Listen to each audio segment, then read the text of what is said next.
hello. I'm Casey, And I'm Fallon. and this is Render Render the the Darkness. Darkness. Alright, fun fact for this episode is that the ancient Romans used to drop a piece of toast into their wine for good health, which is where we get the expression raise a toast. Really? Yeah.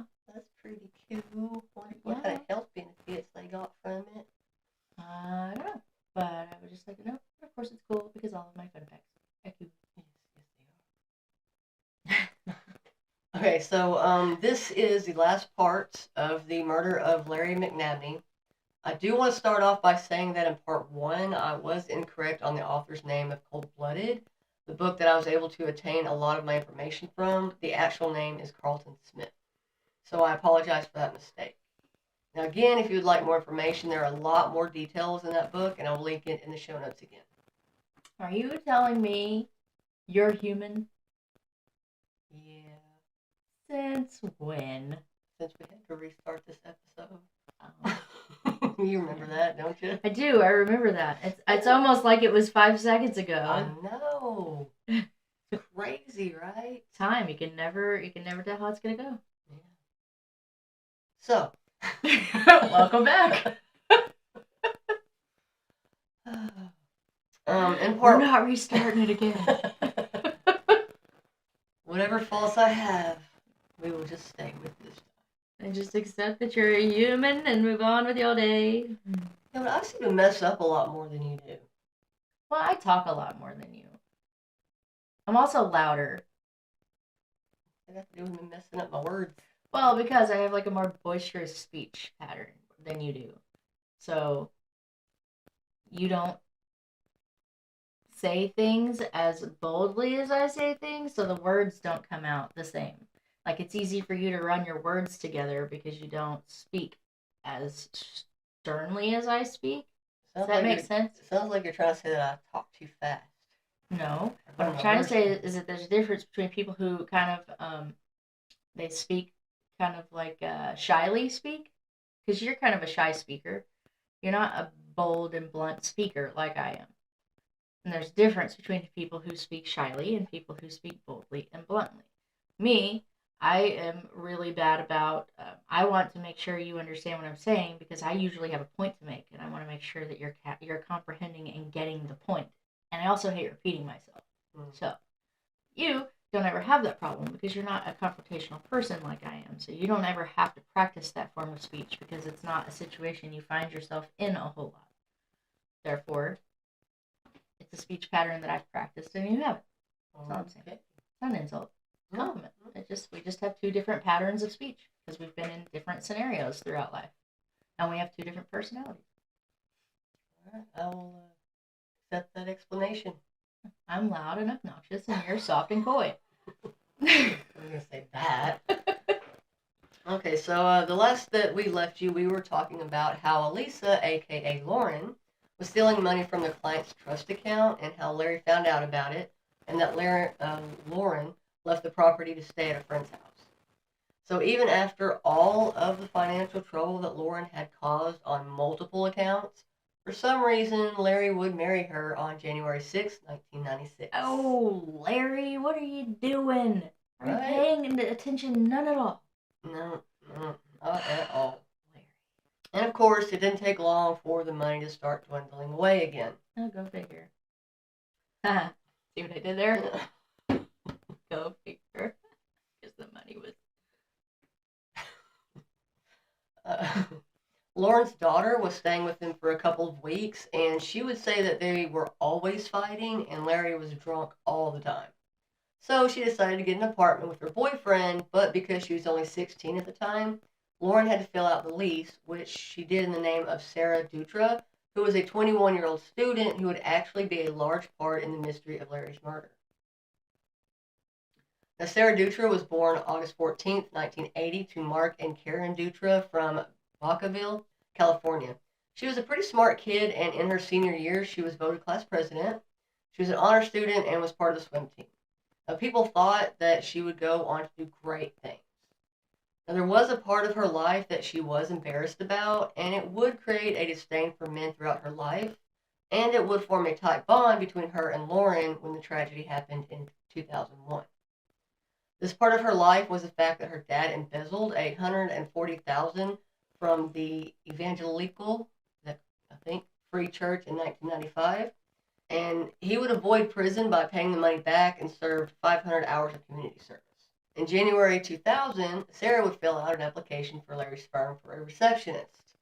She was excited because she never really had money, and the job offered $11 per hour and then $2,000 a month. During her first year, she didn't see Larry a lot, but she would say that as time went on, she knows that they had a love-hate relationship, and Lauren would say that he was a parasitical drag on her own success. Okay. That's a great way to describe him. Right? Now, everything that Sarah knew of Larry and Lauren was told to her by Lauren, so a lot of it may not have been true, and she would tell her that Larry was abusing her all the time. Yeah, there's always the three sides to the story, like there's the her side, a his side, and then the truth somewhere in the middle. Now, trying to convince Sarah that Larry was a terrible man, she would say that he had started having sexual encounters with underage girls, and he had even tried to hit on her daughter. She told her that Larry would often leave for weeks on a drug and alcohol binge. Now, it did seem that Lauren was trying to groom Sarah to be like her because by summer they were both signing his name to checks. Not Sarah, but Lauren's just an evil person. Now, on September 10th, 2001, there was a horse show, and another one was supposed to start that Friday. But instead of leaving and coming back, Larry and Lauren and their friends Greg and Debbie decided to stay at the Pacific Palms Hotel. That morning, Debbie and Lauren were talking about a horse that was acting funny, and Debbie said that she wished that she could give it azithromycin to calm the horse down. But the show was strictly against that. Now, Lauren would ask Debbie if that medication would kill someone, and she would say yes. That if it would calm a 1,400-pound horse, it would definitely kill someone. At around 3 p.m., Larry would open the ice chest he had in his truck, pour some champagne, and gave everyone a glass. I'm sorry, that chick didn't find that to be a suspicious question. She was like, man, I wish I could give this drug to a horse. And then all of a sudden, Lauren from the side is like, but do you think it'd kill a human? Right? See, that's what I was thinking whenever I wrote it. She was just like, oh yeah, definitely. If it only relaxes a 1,400-pound horse, it'll absolutely kill a human. And then they just trucked on with their day as if that was not a very strange and suspicious question to ask. Yeah. I've worked in the medical field for a really long time. And even when people were being given drugs designated for people, at no point were they like, hey, if you give them this dose, is it going to kill them? Yeah, that would definitely throw up some like, that should be a red flag question, I think. For sure. Like, you have to consciously decide to ignore that question. In my opinion. Anyway, go ahead. Okay. Now, they all talked about meeting later to eat dinner, but Larry said that he just wanted to go to the room and take a nap. Now, they would talk to Larry later that night to make sure that he was sure he didn't want anything to eat. Now, that was the last time that Greg and Debbie would ever hear Larry's voice. Later that night, Lauren would call Sarah and ask her to come back to the horse show and would tell her that Larry was going crazy. Sarah would keep most of that story to herself at the time, but eventually she would tell the rest of it.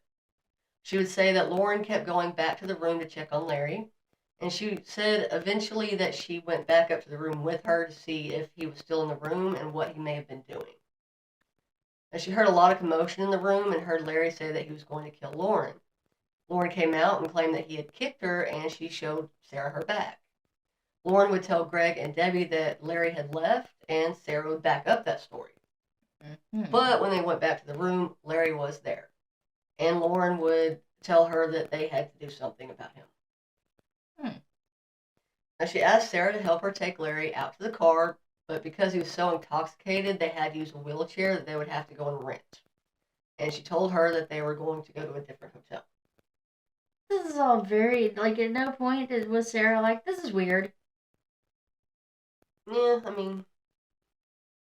I hope, however this ends, because I can clearly see the direction that we're taking, I hope, however this ends, that it ends with Lauren and Sarah being persecuted in some kind of a way.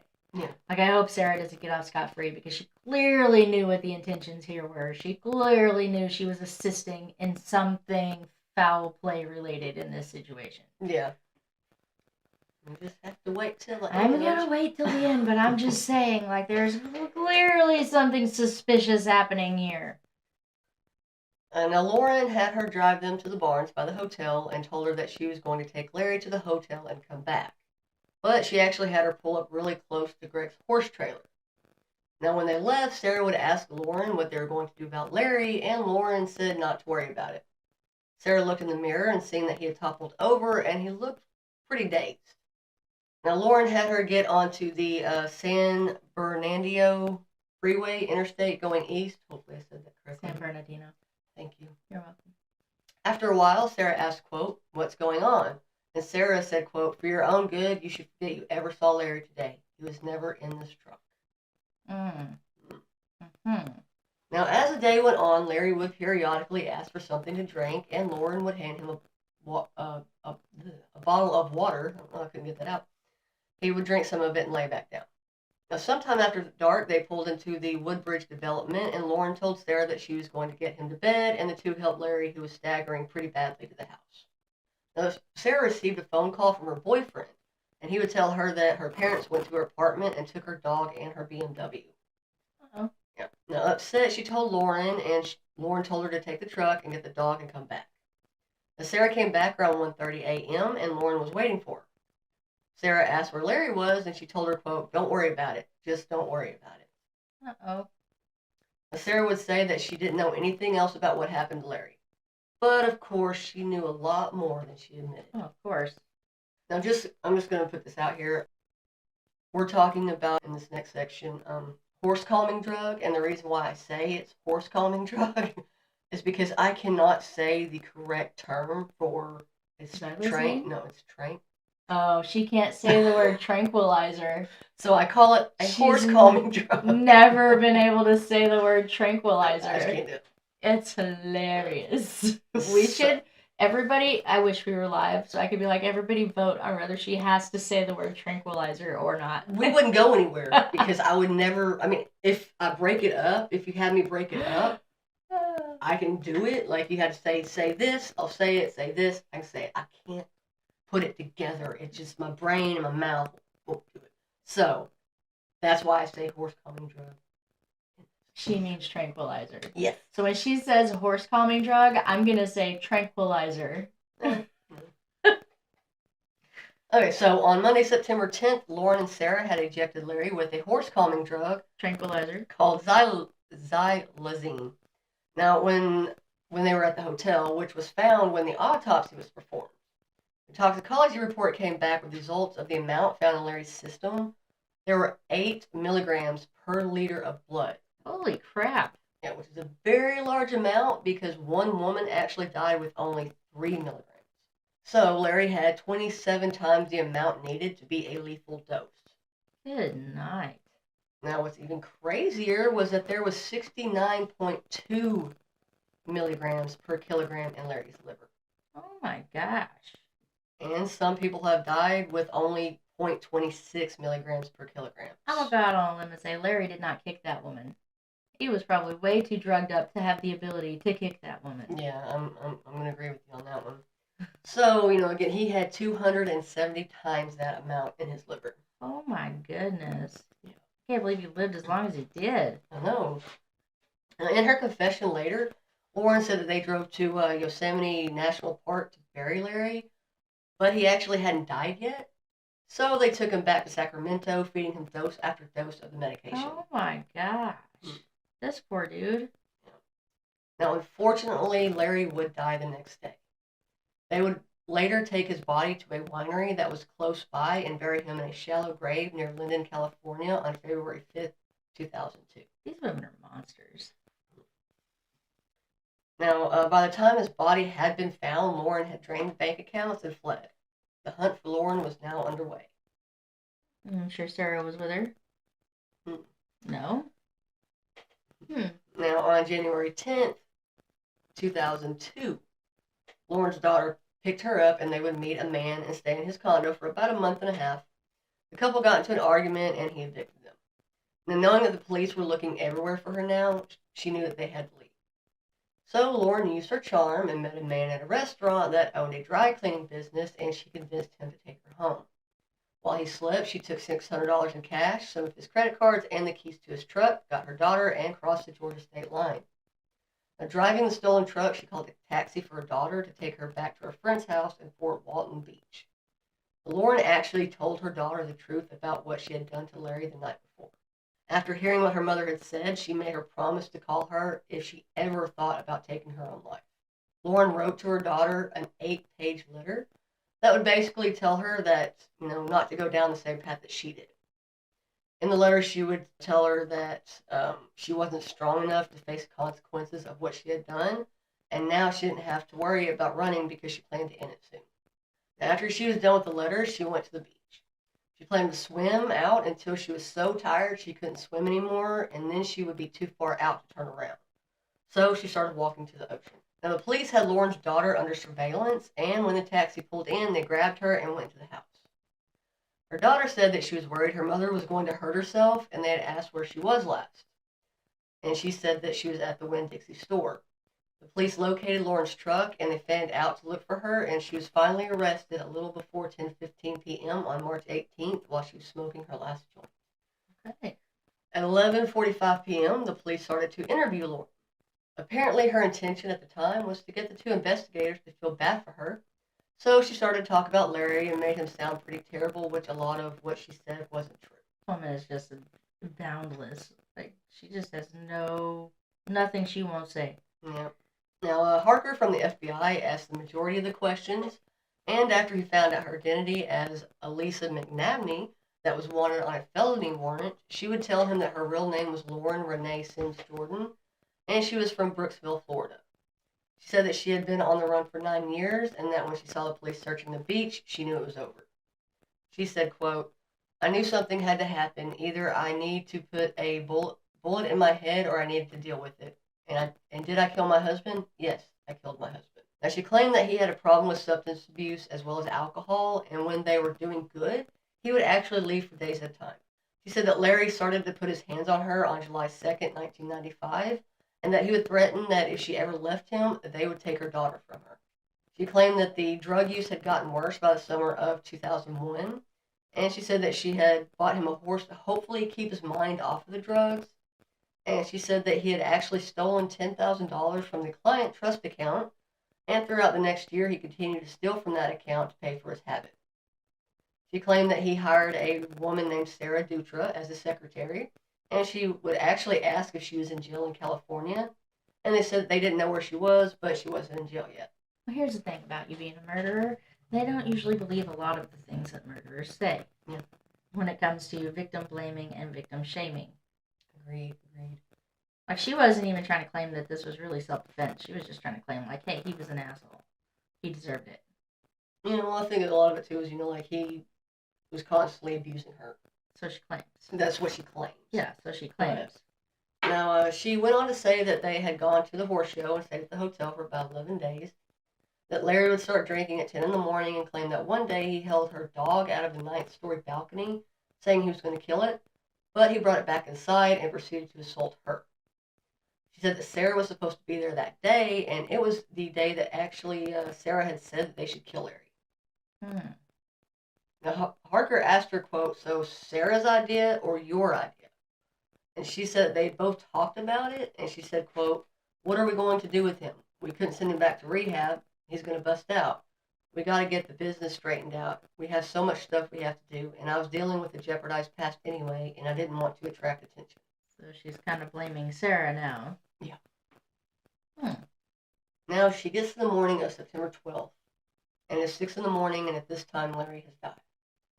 She continues to say that her and Sarah talk back and forth about what to do with him, and they decide to wrap him in a sheet and wrap duct tape around him.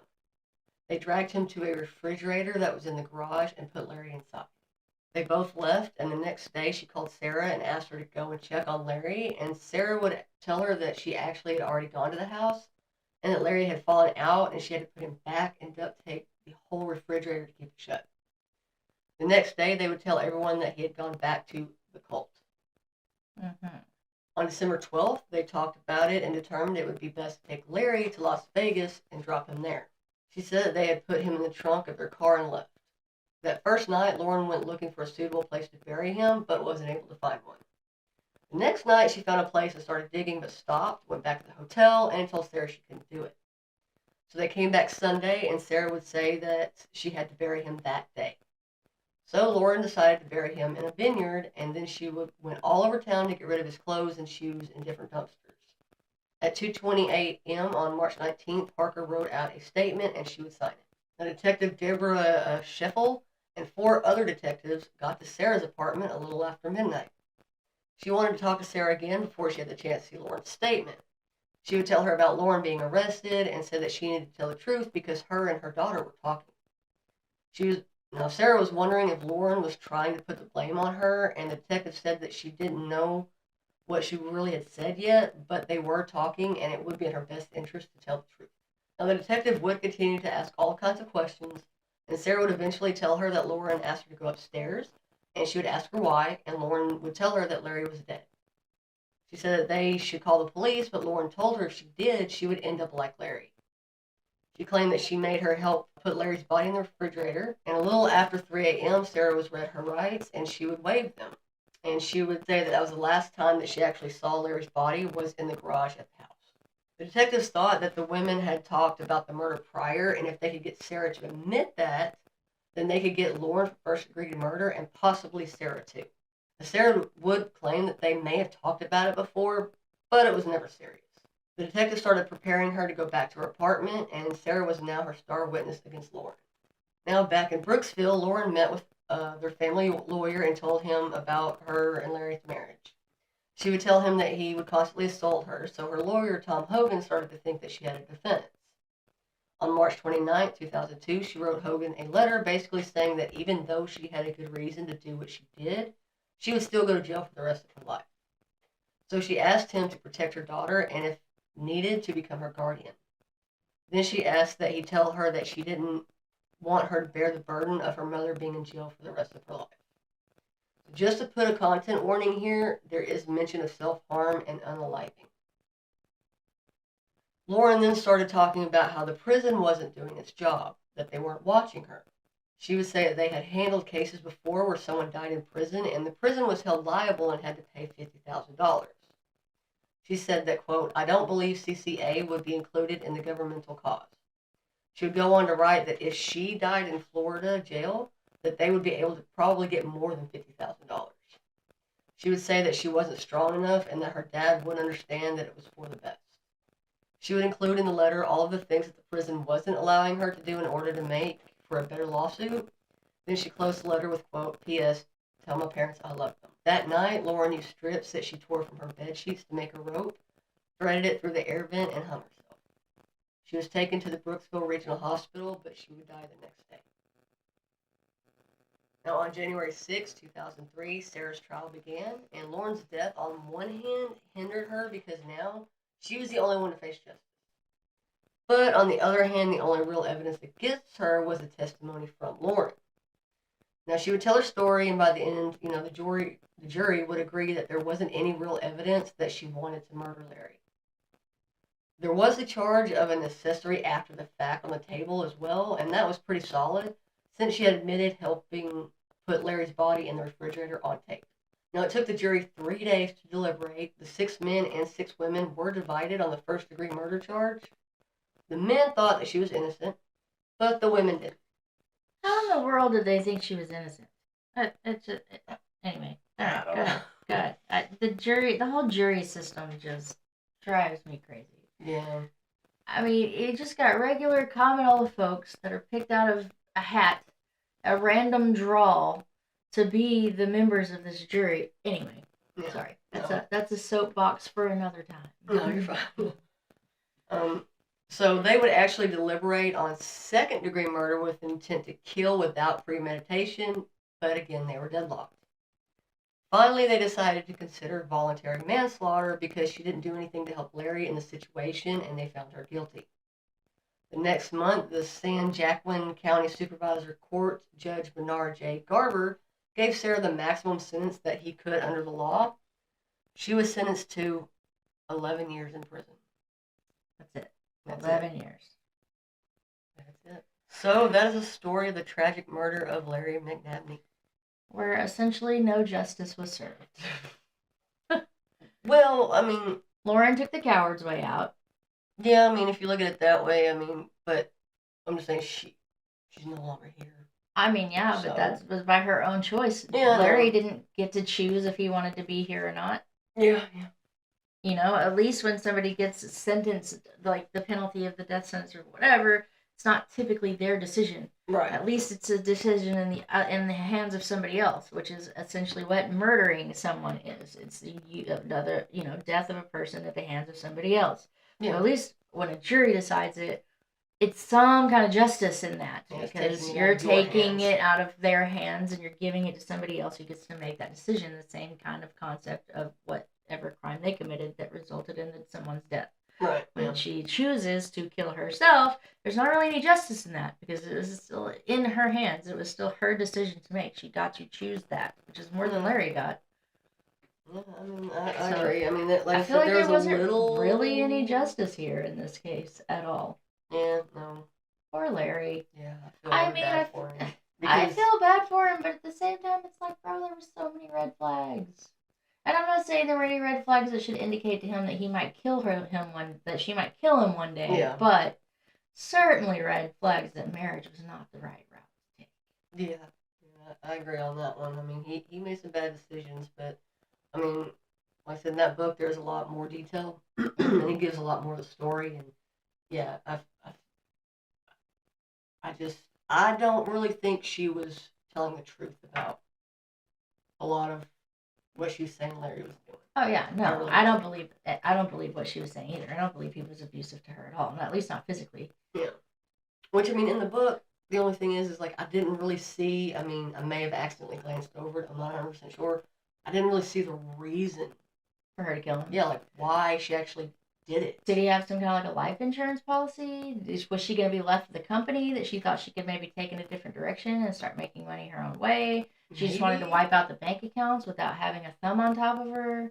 Like, I can think of lots of different motives, and it all boils down to the same thing: money. Yeah. I mean, that was my initial thought. It was probably money. But like I said, I just didn't see she didn't say, "This is why I did it." Right. Like I said, I don't know if I maybe accidentally glanced over it or passed over it, but she never confessed to her reasons for why she chose that route. Yeah. So. Very interesting case on old Larry McNabney. Thank you for sharing that, and I will definitely check out the Cold-Blooded book, as should you guys. If you do, make sure you like it, and maybe even leave a review for the author. It helps. We've talked about before. It tremendously helps them in so many different ways for you to just take a second and just, even if it's something as simple as really liked it or wasn't that great, good or bad reviews can help. Yeah, I need to leave a review after. And same goes for, podcasters and content creators alike, all the way across the board. Any kind of a like, share, subscribe, any of that helps a lot. And if you have feedback or you feel a certain way about a content creator and what they're saying or what they're doing or their approach to things, whether it's a good opinion or a bad opinion, positive feedback, negative feedback, it can help.